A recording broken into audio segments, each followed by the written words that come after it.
നിങ്ങൾ എവിടെയാണ് ഇന്ന്? നിങ്ങൾ ഓർത്തോ അറിയില്ല, ഇന്നലെ നിയമസഭയിൽ പിണറായി വിജയന്റെ ഒരു പ്രസംഗമുണ്ട് പോലീസ് അതിക്രമങ്ങളെ കുറിച്ച്.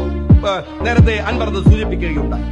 അതിന് മറുപടി പറഞ്ഞ പിണറായി വിജയൻ, ഞാൻ ജീവിച്ചത് സ്റ്റാലിന്റെ റഷ്യയിലല്ല, നെഹ്റുവിന്റെ ഇന്ത്യയിലാണ്.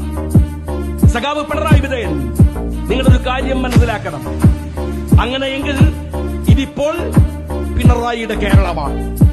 നെഹ്റുവിന്റെ ഇന്ത്യ എന്ന് നെഹ്റു ഭരിച്ചത് കൊണ്ടാണ് നിങ്ങൾ പറഞ്ഞതെങ്കിൽ നിങ്ങൾക്ക് മർദ്ദനമേറ്റു എന്നാണല്ലോ നിങ്ങൾ പറഞ്ഞത്. നിങ്ങൾക്ക് പോലീസിൽ നിന്ന് അതിക്രമമുണ്ടായി എന്നല്ലേ നിങ്ങൾ പറഞ്ഞത്.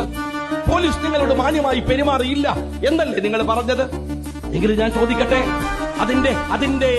അതിനോട് നിങ്ങൾ പ്രതികരിക്കേണ്ടത് എങ്ങനെയാണ്? തനിക്ക് സംഭവിക്കേണ്ടി വന്ന ഒരു ദുരന്തം, താൻ ഏറ്റുവാങ്ങേണ്ടി വന്ന ഒരു ദുരന്തം ഈ മലയാളത്തിലെ ഒരു മനുഷ്യനും ഏൽക്കരുത് എന്ന് കരുതിയിട്ടല്ലേ 9 കൊല്ലം നിങ്ങൾ ഈ രാജ്യത്തിന്റെ ആഭ്യന്തരമന്ത്രിയായി നിൽക്കുമ്പോൾ ചെയ്യേണ്ടത്? എന്താ നിങ്ങൾ ചെയ്തത്? ഇത് പിണറായിയുടെ കേരളമല്ലേ? 9 വർഷമായില്ലേ ഭരിക്കരുത്? 17 കസ്റ്റഡി മരണങ്ങൾ നടന്നു. അത് നെഹ്റുവിന്റെ ഇന്ത്യയാണോ? 17 കസ്റ്റഡി മരണങ്ങൾ നടന്നത് നെഹ്റുവിന്റെ പഴയ ഇന്ത്യയിലാണോ? മിസ്റ്റർ പിണറായി, നിങ്ങളുടെ കേരളത്തിലാണ്. ഈ കേരളത്തിൽ തീരുന്നില്ല. കേരളത്തിന്റെ പോലീസ് സ്റ്റേഷനിൽ, കോടതിയിൽ CCTV ദൃശ്യങ്ങൾക്ക് വേണ്ടിയിട്ട് അപേക്ഷകൾ കുമിഞ്ഞുകൂടുകയാണ്. എന്തിനാത്? നിങ്ങളൊരു ഒരു മനുഷ്യനോട് തന്റെ പോലീസ് സ്റ്റേഷൻ മാന്യമായി പെരുമാറിയിട്ടുണ്ടെങ്കിൽ എന്തിനാ CCTV? അതിന്റെ ദൃശ്യങ്ങൾ, ആ ദൃശ്യങ്ങൾക്ക് വേണ്ടി അപേക്ഷകൾ, CCTV ദൃശ്യങ്ങൾക്ക് വേണ്ടി അപേക്ഷകൾ കുമിഞ്ഞുകൂടുകയാണ്. സഖാവ് പിണറായി വിജയ, നിങ്ങൾ വെടിവെച്ചു കൊന്നത് 8 കമ്മ്യൂണിസ്റ്റുകളെയാണ്, നക്സലൈറ്റുകളെയാണ്.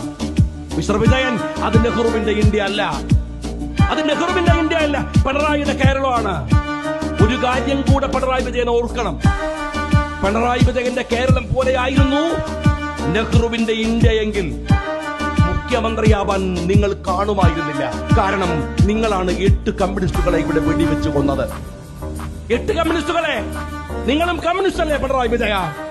അവർ പിടിക്കുന്നതും നിങ്ങൾ പിടിക്കുന്നതും ഉയർത്തിപ്പിടിക്കുന്ന ആശയങ്ങൾ ഒന്നല്ലേ? ഒരേ മാർക്സ് അല്ലേ? ഒരേ എംഗൽസ് അല്ലേ? ഒരേ കമ്മ്യൂണിസം അല്ലേ? തീവ്രവാദം കൂടാം.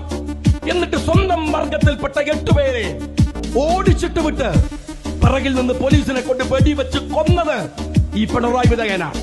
എന്നിട്ട് ഉളുപ്പില്ലാതെ പറയാണ് ഞങ്ങള് നെഹ്റുവിന്റെ ഇന്ത്യയിൽ നിന്ന് പീഡനം ഏറ്റുവാങ്ങിയിരുന്നു.